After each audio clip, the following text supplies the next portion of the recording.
Buenos días, me llamo Antonio Alayo Luis y quisiera decirles que desde épocas antiguas la humanidad ha sentido la necesidad de conocer sus experiencias a través del tiempo, de conocer los relatos de las grandes batallas, de las grandes revoluciones, de saber cómo se dieron los grandes descubrimientos, de conocer cómo vivieron los pueblos antiguos. Todo ello, la historia va a ser quien nos permita acercarnos a esos conocimientos. Cuando hablamos de historia, ¿necesariamente hacemos siempre referencia al pasado? No siempre. Claro. La historia no se ocupa simplemente de contar los hechos que sucedieron hace mucho tiempo. Mediante la comprensión del pasado puede decir algo acerca del presente. Claro, porque lo que los historiadores hacen es interpretar el pasado para poder explicar hechos actuales. Muy bien, Michael. Así, entendiendo cómo y por qué pasaron las cosas, podremos comprender mejor nuestro presente y reconocer cuáles son los orígenes de muchos de nuestros problemas. ¿Cómo creen ustedes que hace un historiador para investigar los hechos del pasado? Utilizan fuentes históricas.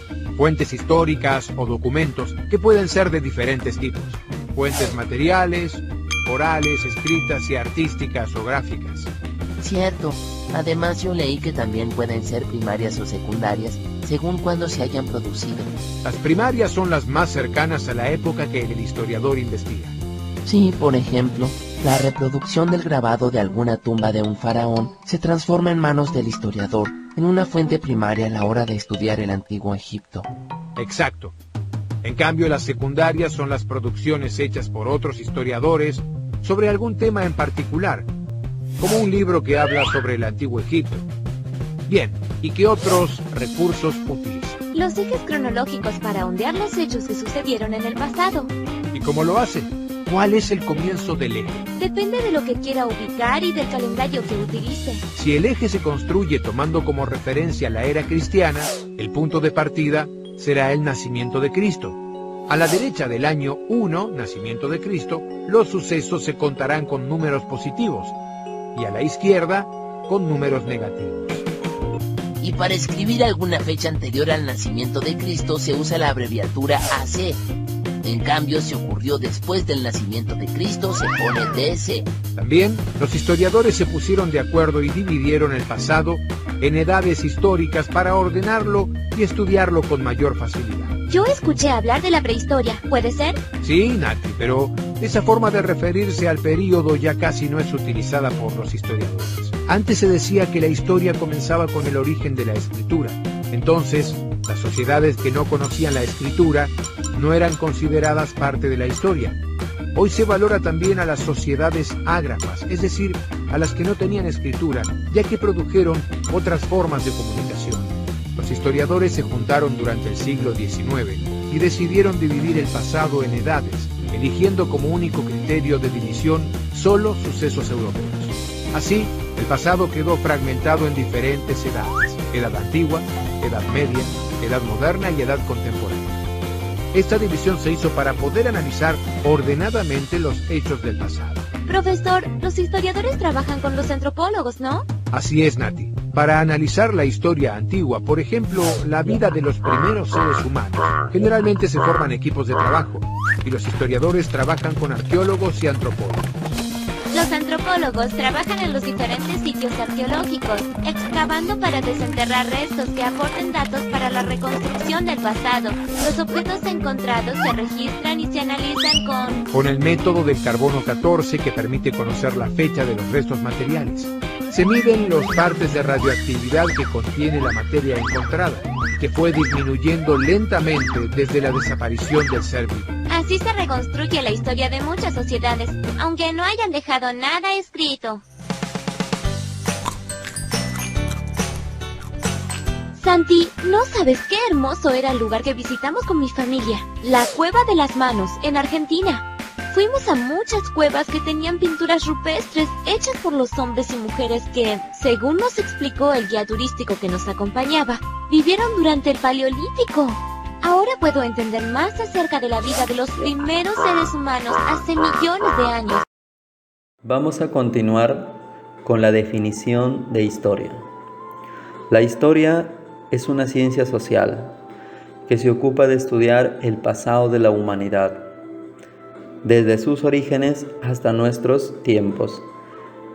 Sin embargo, no solamente se encarga de estudiar hechos trascendentes o hechos notables, también se ocupa de los hechos comunes, de los hechos cotidianos, debido a que como sujetos, desde la experiencia propia, podemos tomar conciencia de nuestra propia historia y evaluar los actos pasados para nuestra condición actual, y de esa manera poder proyectarnos hacia el futuro.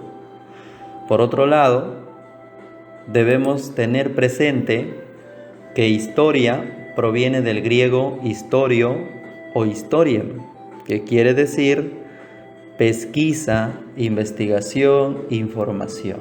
Entonces, historia es lo que podamos investigar sobre los hechos antiguos. ¿Quién es el padre de la historia? Heródoto, con su libro Los 9 libros de historia. También debemos saber que la humanidad se ha desarrollado en 3 grandes etapas: la prehistoria, la protohistoria y la historia. Un momentito, profe. Usted dice que la historia estudia el pasado de la humanidad desde su origen hasta nuestros tiempos. Pero antes de la historia existió la protohistoria y mucho antes de ello la prehistoria. Sí, pues. Pero, ¿qué es la prehistoria? ¿Qué es la protohistoria? La prehistoria es la época más larga de la existencia, digamos, del planeta, de los seres vivos, incluidos el hombre, porque ahí en la prehistoria surge o se da origen al hombre. La protohistoria solamente es el paso de la prehistoria a la historia. La historia se va a dividir en 4 grandes edades: la edad antigua, la edad media, la edad moderna y la edad contemporánea.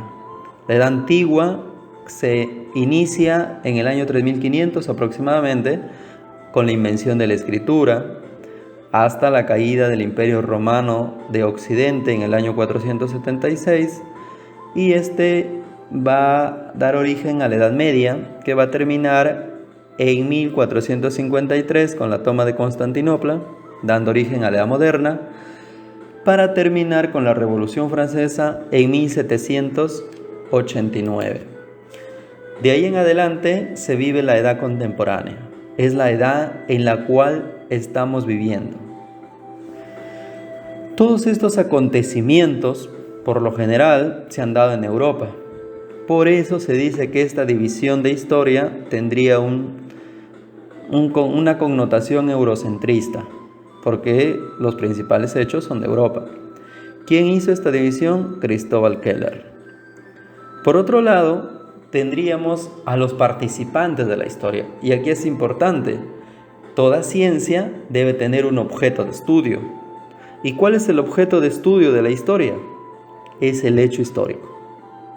Para un lado tenemos la batalla de Ayacucho, que es un hecho histórico, y ese es el objeto de estudio de la historia.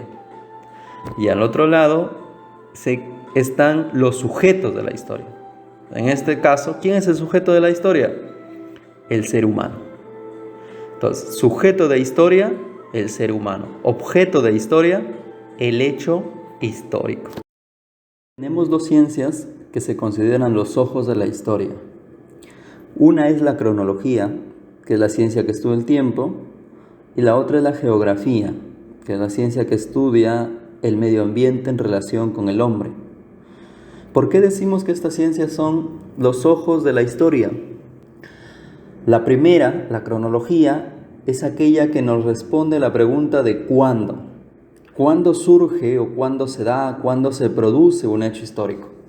Por ejemplo, ¿cuándo se proclamó la independencia del Perú? La respuesta: la independencia del Perú se proclamó el 28 de julio de 1821. Ahí claramente nos está diciendo cuándo se produjo un hecho histórico. Y la otra ciencia, la geografía, nos responde la pregunta de dónde. ¿Dónde se produce o dónde se produjo ese hecho histórico? ¿Dónde se proclamó la independencia del Perú? La independencia del Perú se proclamó en la Plaza de Armas de Lima. Nos está diciendo el lugar donde ha sido el hecho histórico. Por eso, tanto la cronología como la geografía son consideradas los ojos de la historia. Vamos a continuar hablando sobre las ciencias cooperativas y auxiliares de la historia. Las ciencias cooperativas son autónomas porque tienen su propio objeto de estudio. En cambio, las ciencias auxiliares son dependientes de la historia porque no tienen un objeto de estudio definido, por lo tanto, van a depender de la historia. Dentro de las ciencias cooperativas tenemos a la geografía, que es la ciencia social que se encarga de estudiar al ser humano en relación a la naturaleza, cómo influye el ser humano en la naturaleza, cómo la ha modificado, y la naturaleza influye también en el ser humano y muchas veces modifica sus formas de vivir dentro de nuestro planeta. La antropología se encarga del estudio del hombre, desde su evolución, sus hábitos, sus costumbres, su aspecto social, económico, cultural, todo lo relacionado al hombre lo estudia la antropología. Recuerda, antro, hombre, logos, estudio, tratado, estudio del hombre. La economía es aquella ciencia que se encarga del estudio de la distribución de la riqueza, de la distribución de los recursos naturales, de la producción, de la circulación, de la distribución, del consumo de los bienes y servicios. Todo ese campo es de la economía. La demografía es un estudio estadístico de las poblaciones humanas. Cuántos nacen, cuántos mueren, cuántos pobladores tiene el Perú, cuántos pobladores tiene África. La parte estadística de la población lo estudia la demografía. La sociología se encarga del estudio de las sociedades. Por otro lado están las ciencias auxiliares y entre ellas encontramos a la cronología, que se encarga del estudio del tiempo. Cronos, tiempo, logos, estudio, estudio del tiempo. La paleografía es la ciencia que va a estudiar la escritura antigua. Paleo, antiguo, grafos, escritura, escritura antigua. Por ejemplo, tenemos la escritura jeroglífica, la escritura demótica, la escritura hierática, etc. Y por otro lado está la epigrafía. La epigrafía también estudia la escritura antigua, pero la que ha sido realizada en piedra. Solamente la escritura hecha en piedra es estudiada por la epigrafía. La numismática es aquella ciencia que se encarga de estudiar las monedas antiguas. Los que coleccionan monedas, tal vez eres un numismático o numismática y te gusta coleccionar monedas, eso lo estudia la numismática. La paleontología se encarga de estudiar fósiles antiguos de seres orgánicos. Por ejemplo, los huesos de dinosaurios son estudiados por la paleontología. La arqueología estudia los restos materiales dejados por nuestros antepasados. Por ejemplo, tenemos Chan Chan, la Huaca del Sol, Machu Picchu, son estudiados por la arqueología. La heráldica es la ciencia del blasón. ¿Y quién es el blasón o qué es el blasón? El blasón es el arte de explicar y describir los escudos de armas. También están las armas militares. Cuando los ejércitos en la época antigua se enfrentaban entre ellos, siempre tenían su propio escudo que marcaba su linaje, a qué corona pertenecían.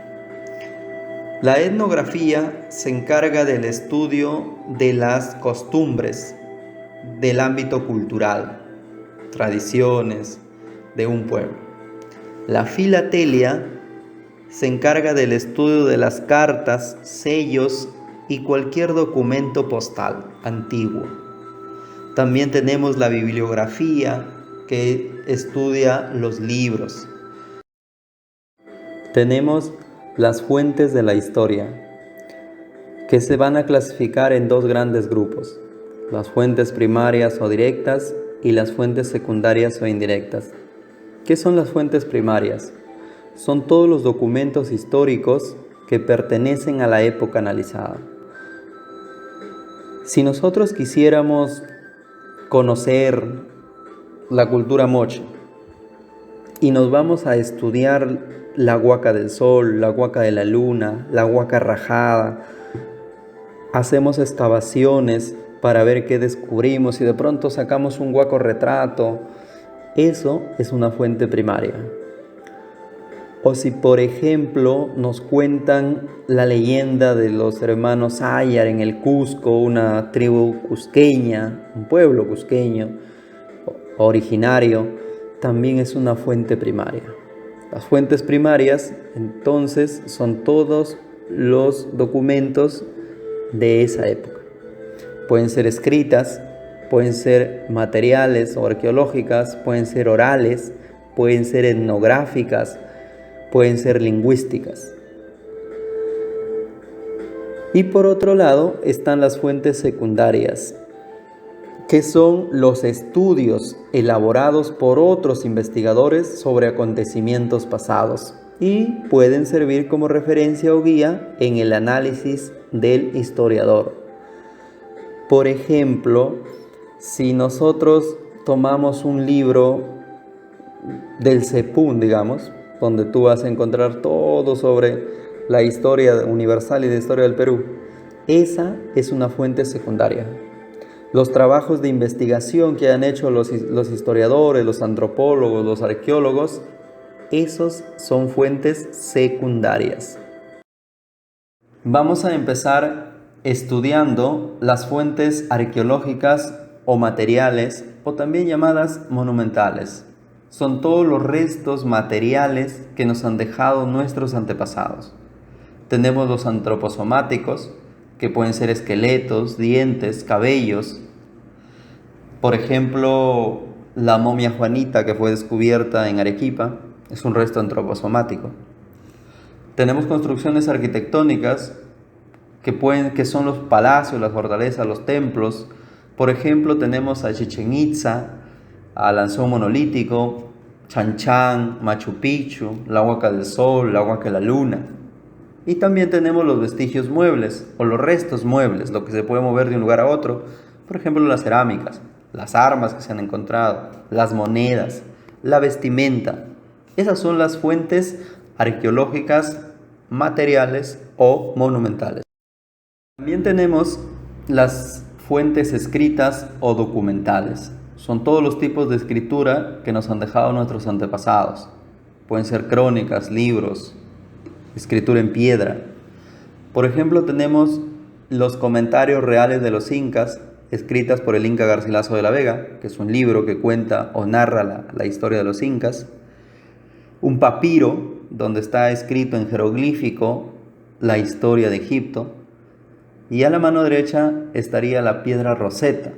La piedra Rosetta es una piedra que está escrita donde se encuentra narrada la historia de Egipto y está escrita en 3 idiomas, en hierático, en latín y en jeroglífico. También tenemos las fuentes orales, que son narraciones transmitidas verbalmente de generación en generación. Pueden ser mitos, leyendas. Por ejemplo, tenemos el mito de Manco Cápac y Mama Ogllo, la leyenda de Nailam, la leyenda de Ollantay, todo lo que ha sido transmitido de manera verbal a través del tiempo de una generación a otra es una fuente oral. Las fuentes etnográficas son todas las costumbres de un pueblo. Por ejemplo, la fiesta del Inti Raymi, que se celebra todos los años el 24 de junio en el Cusco, es una fuente etnográfica. La celebración de El Señor de los Milagros, que se celebra en octubre en Lima, también es una fuente etnográfica. Todas las costumbres, por ejemplo, bailes, danzas, son fuentes etnográficas. Las fuentes lingüísticas de la historia Están conformadas principalmente por el idioma, el lenguaje y el dialecto de un pueblo. En nuestro país, el quechua y el español, en gran parte de nuestro país se habla el español, pero hay lugares donde aún se conserva el quechua, que fue el idioma oficial de los incas. Y aquí tenemos algunos ejemplos. Cari, en español significa varón, o Guarmi, que en español significa mujer, son fuentes lingüísticas, son los dialectos, los idiomas que se han hablado en un pueblo. Y como les decía, en algunos pueblos aún se sigue conservando. Vamos a estudiar la división de la historia. Para entenderla y comprenderlo un poco mejor, vamos a iniciar determinando qué etapa geológica estaba atravesando nuestro planeta. La última, que se llama etapa cuaternaria. Muy bien. Y la etapa cuaternaria va a tener dos periodos, el Pleistoceno y el Holoceno. El Pleistoceno es el periodo donde se van a dar las grandes glaciaciones. ¿Cuántas glaciaciones? 4, muy bien. Y el Holoceno es ya el periodo en el cual vivimos actualmente. Prehistoria, ¿por qué? Porque no había escritura. Historia, ¿por qué? Porque desde ahí inicia la escritura.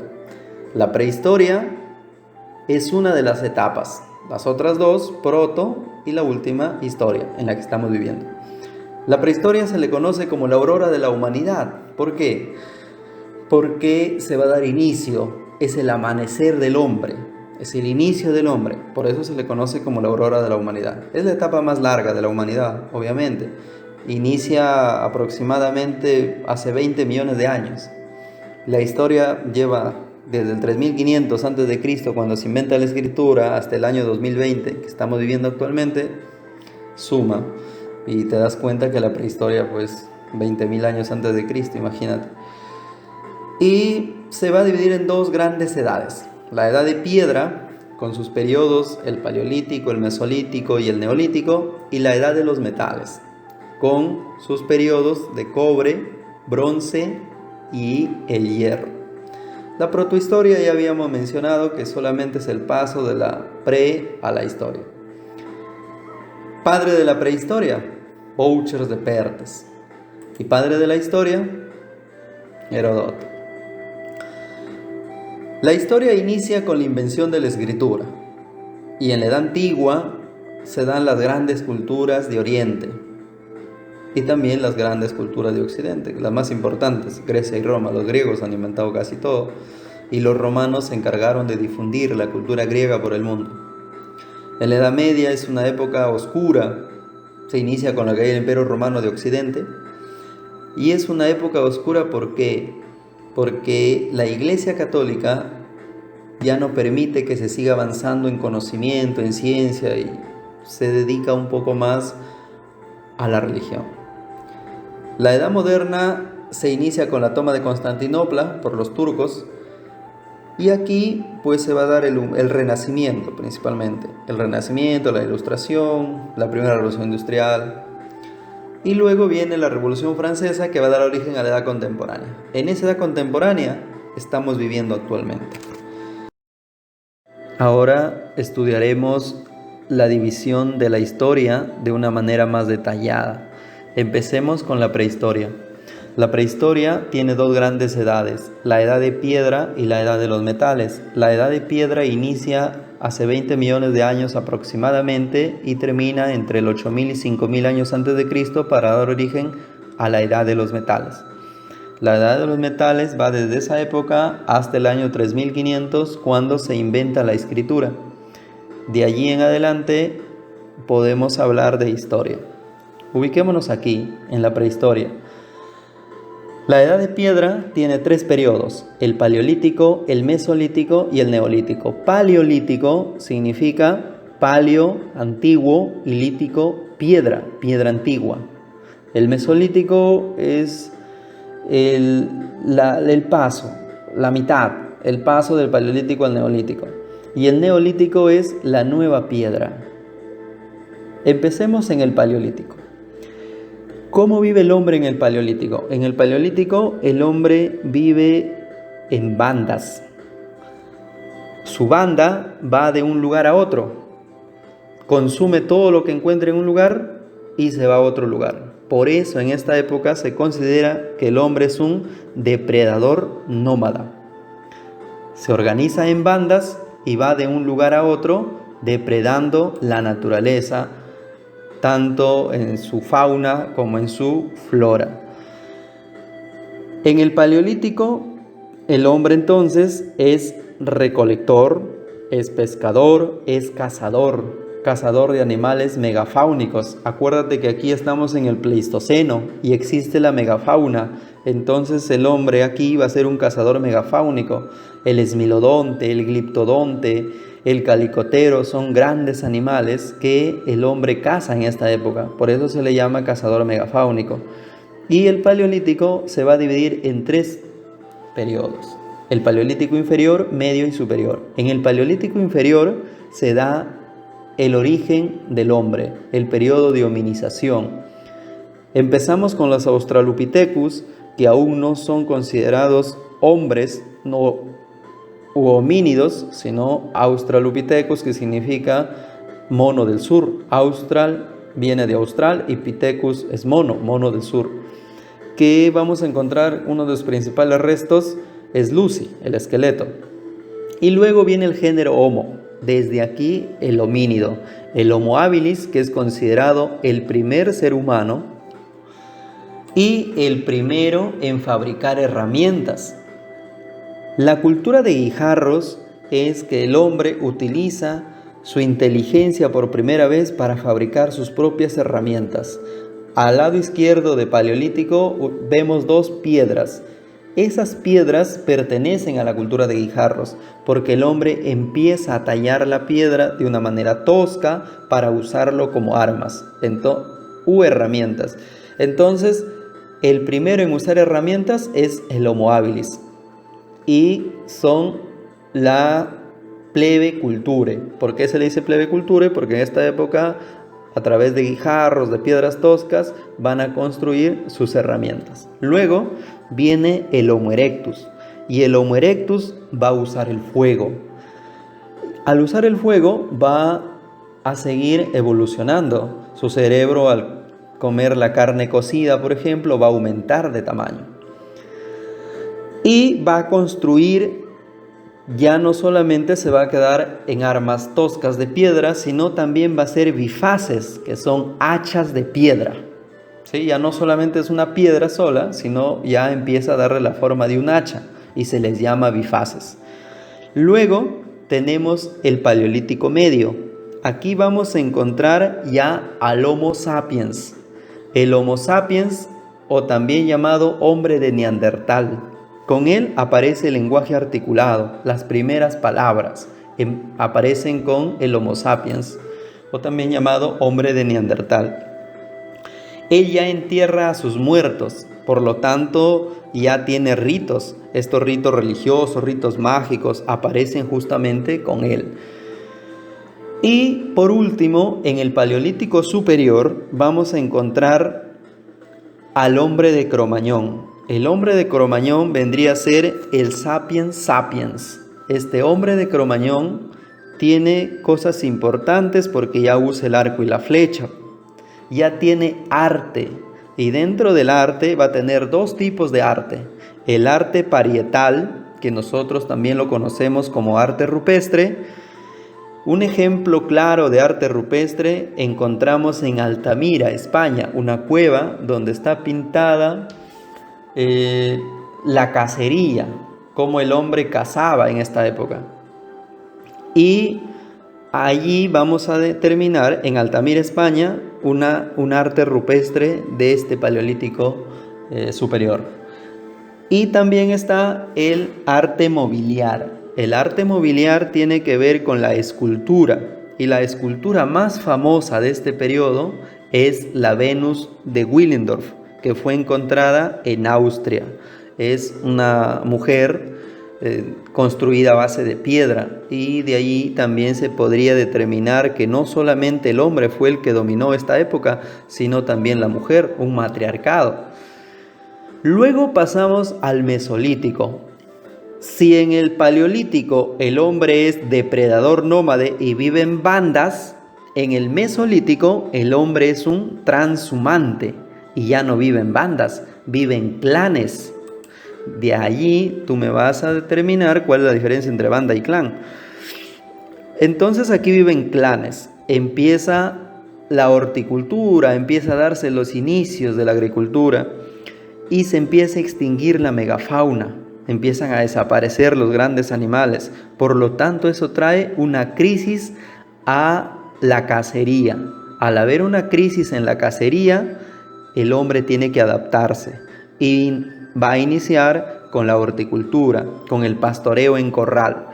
Un claro ejemplo de esta época del Mesolítico es el centro de Natuf, que está en Palestina, que es un lugar donde vas a encontrar un corral de piedras, algunas pequeñas cuevas donde el hombre del Mesolítico vivió en esa época, en Natuf.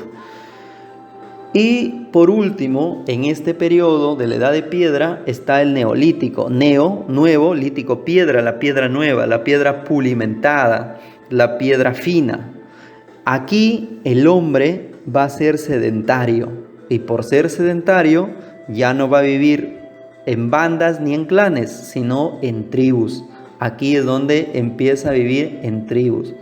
Entonces en el Paleolítico, banda, en el Mesolítico, clan y en el Neolítico, tribu. Luego me explicas cuál es la diferencia entre uno y entre uno y el otro. Esa va a ser tu tarea. ¿Qué podemos decir del Neolítico?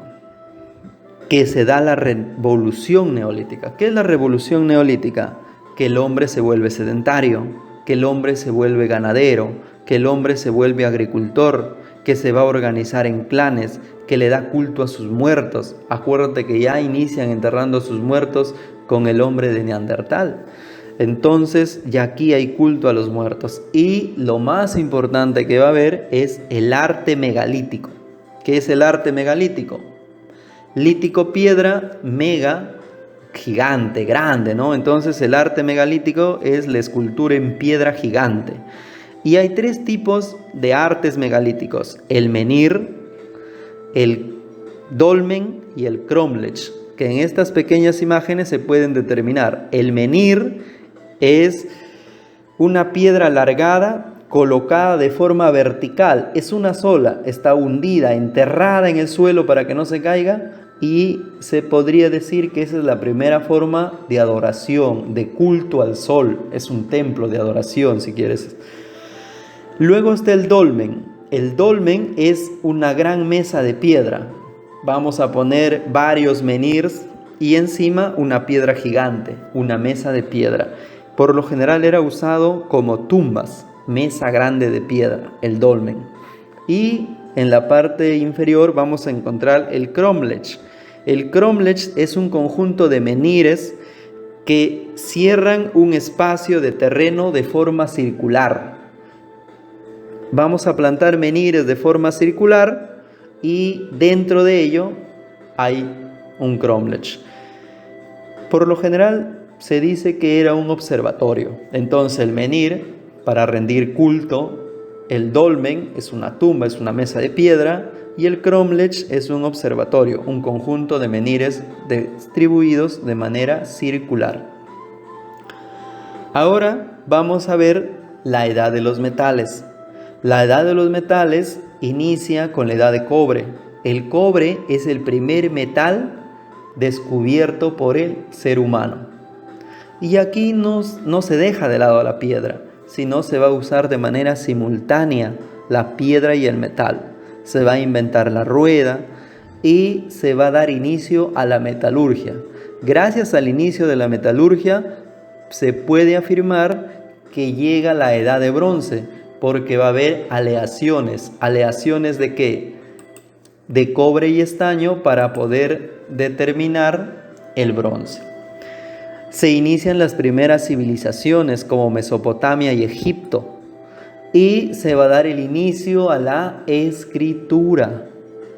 La escritura cuneiforme pertenece a Mesopotamia. La escritura jeroglífica pertenece a Egipto. Este inicio de las civilizaciones antiguas orientales se le conoce como el creciente fértil, porque estas civilizaciones empiezan a tener cerámica, arqueología, empiezan a tener escultura, entonces agricultura, y empiezan a desarrollarse, empiezan a tener una forma de gobierno, por lo que se le va a denominar creciente fértil. No son las únicas culturas, luego aparecen las demás, la India, Persia y todas las demás que ya las vamos a ver. Y luego viene la Edad de Hierro. La Edad de Hierro, ya pues el hombre utiliza el hierro para tener mejores armas, mejores herramientas. Y los primeros en usar el hierro son los hititas. Los hititas es un pueblo de Anatolia. ¿Dónde está Anatolia? Anatolia se encuentra en Turquía. Ellos van a usar también los carros jalados o tirados por caballos, los hititas. Y van a conquistar a los babilonios, a los sirios, y se van a enfrentar a los egipcios. Sin embargo, con los egipcios no pudieron. También va a aparecer el alfabeto. Se va a usar la moneda y aparece el esclavismo. Terminada la edad de los metales, inicia la historia, que se va a dividir en 4 grandes edades: edad antigua, edad media, edad moderna y edad contemporánea. ¿Y con qué hecho o acontecimiento da origen la historia? Acuérdate que esta es una división hecha por Cristóbal Keller y que es eurocentrista, porque los principales acontecimientos surgen en Europa. El primer hecho que va a dar origen a la primera edad es la invención de la escritura, una escritura cuneiforme. ¿Por qué se le llama escritura cuneiforme? Porque tiene forma de cuña. En esa época llevabas tu cuadernito de piedra y tus cuñas, que eran de hierro, y pues ibas escribiendo ahí. Por eso cuneiforme, en forma de cuña.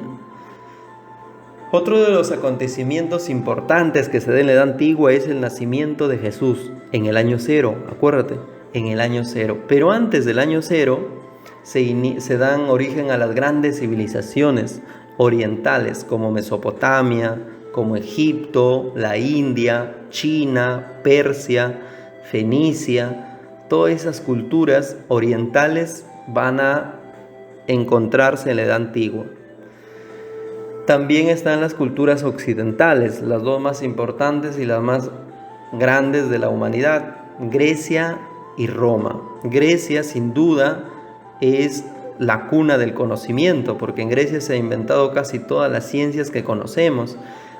Allí vamos a encontrar a los padres de casi todas las ciencias: padre de la psicología, Aristóteles; padre de la geografía, Estrabón; padre de la historia, Heródoto; padre de la medicina, Hipócrates. Todos son griegos.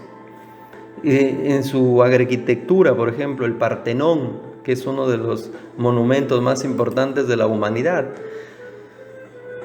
Y sus dioses, todos los dioses griegos, ¿quién no lo conoce? ¿Quién no ha escuchado de la mitología griega? Pues prácticamente abarcaron todas las ramas del conocimiento. Y la importancia de Roma es que Roma va a difundir esa cultura griega por el mundo. Roma, que va a tener un amplísimo territorio, pues va a gobernar o va a ser dueño de 3 continentes: Europa, Asia y África. Por lo tanto, teniendo esa gran extensión territorial, difunde el conocimiento griego, porque cuando Roma conquista Grecia, no es que la destruye, sino toma lo más importante de Grecia y lo adopta para sí. Y pues esos conocimientos van a lograr desarrollarse por todo el mundo. La Edad Antigua llega a su fin en el año 476, con la caída del Imperio Romano de Occidente. Ciro, ¿no? Caída del Imperio Romano de Occidente. Aquí, para ser exactos, fue un 4 de septiembre del año 476, cuando el rey Érulo Odoacro derrotó al último emperador romano, llamado Rómulo Augusto. Al caer Rómulo Augusto, los érulos ingresan a Roma y de allí en adelante se va a conocer como la Edad Media. La Edad Media se caracteriza principalmente por el cristianismo, por el poder que logra la Iglesia Católica en esta etapa. Y también va a darse un teocentrismo, todo va a girar en torno a Dios. Por eso esta edad se le conoce como la edad de oro de la Iglesia. Y la Iglesia Católica a partir de ello va a dar inicio, por ejemplo, a las cruzadas que son la Guerra Santa. Y se les llama cruzadas porque los que iban a luchar estas guerras llevaban un uniforme con una cruz, por eso y se les consideraba los cruzados. Y pues toda la expedición, la cruzada, ¿no? La cruzada para recuperar Tierra Santa, decían, porque Jesús había nacido en Palestina por el pueblo hebreo, entonces debemos recuperar esas tierras, nos pertenecen porque nosotros somos los vicarios de Dios. Acuérdate que el gobierno del Papa se encuentra en Italia, en Roma, en el Vaticano. También en esta época se va a dar el feudalismo, que es un sistema económico, político, social y cultural incluso, donde el señor feudal es el que gobierna. ¿Y quién es el señor feudal? Es el dueño de las tierras. En esta época existían los grandes castillos en Europa. Y el señor feudal, mientras más tierras tiene, más rico es. Ahí sus vasallos trabajan, cultivan la tierra y todas las ganancias va a ser para el señor feudal. También se va a dar el imperio bizantino, el imperio carolingio de Carlomagno, que es uno de los grandes gobernantes de la Edad Media, el imperio bizantino, que luego va a terminar con la toma de Constantinopla. Y también van a surgir los árabes con él. Y los árabes pues son aquellos que llevan la religión del Islam. Entonces aquí empiezan las primeras guerras, ¿no? Religiosas entre el cristianismo y el islamismo. El cristianismo, quien tiene como profeta a Jesús, y el islamismo, que tiene como profeta a Mahoma. Ya empiezan a surgir esas pequeñas rivalidades o grandes rivalidades que hasta la actualidad se siguen dando. El cristianismo en la actualidad es la religión más importante de la humanidad, y luego le sigue el islamismo, que en unos años pienso que ya lo debería estar sobrepasando. ¿Cuándo termina la Edad Media? La Edad Media va a terminar en el año de 1453, cuando los turcos otomanos toman Constantinopla. Fue un 29 de mayo cuando el rey turco Mohamed II derrotó al último emperador bizantino, Constantino XI. Constantino XI fue derrotado por Mohamed II.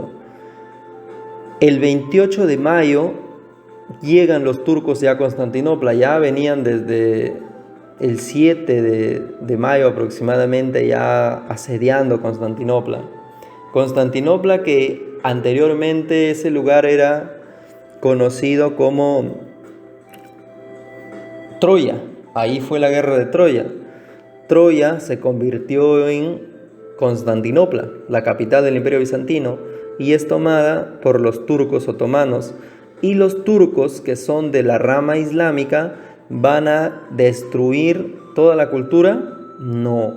Cuando el rey Mohamed o el sultán Mohamed, pues no es un rey, son sultanes por los islámicos, el sultán Mohamed llega, se enamora de la iglesia de Santa Sofía, que lo tienen ahí en imagen, y al enamorarse de la iglesia, porque ahí se guardaban muchos libros de la Edad Antigua, decide no destruir la ciudad, no destruir Constantinopla, y dice, pues de ahora en adelante páguenme un tributo para que vivan tranquilos. Y le va a poner de nombre Islambul, que significa ciudad del Islam. Hoy en día ese lugar se llama Estambul y está en Turquía. Entonces, Constantinopla en la Edad Antigua se llamaba Troya. Luego, en la Edad Media pasó a llamarse Constantinopla, y en la Edad Moderna se va a llamar Islambul. En la actualidad se llama Estambul, está en Turquía. ¿Cuáles son los principales acontecimientos de la Edad Moderna? Se van a formar los nuevos estados modernos, los estados de Francia, de España, de Italia, de Alemania, y con una tendencia a ser una monarquía absoluta. ¿Qué es una monarquía absoluta? Donde el emperador o el rey es quien concentra los tres poderes del Estado: el poder ejecutivo, el poder legislativo y el poder judicial. En esa época el rey era el que ordenaba y decía pues lo que se tenía que hacer y nadie podía contradecirlo. Por eso se dice una monarquía absoluta, el absolutismo. Se da la expansión europea con los viajes de descubrimiento. Colón llega a América en la Edad Moderna. Se da la reforma y la contrarreforma de la Iglesia Católica. También se va a dar la primera revolución industrial. Y luego esta edad termina con la Revolución Francesa. La Revolución Francesa se va a dar el 14 de julio de 1789, cuando se toma la Bastilla. ¿Qué es la Bastilla? Es una de las cárceles más importantes de Francia en esa época. El rey de Francia en esa época era Luis XVI y había tenido muchos que se oponían a su poder, a su gobierno, y entre ellos había uno especialmente que se llamaba Robespierre. Y Robespierre es encerrado en la Bastilla, pero Robespierre tenía muchos seguidores y son ellos quienes van a pedir que liberen a Robespierre, y como no hacen caso, ellos toman la Bastilla. ¿Cuándo toman la Bastilla? El 14 de julio de 1789, y se da origen a la edad contemporánea. Ese hecho, ese acontecimiento se llama la Revolución Francesa.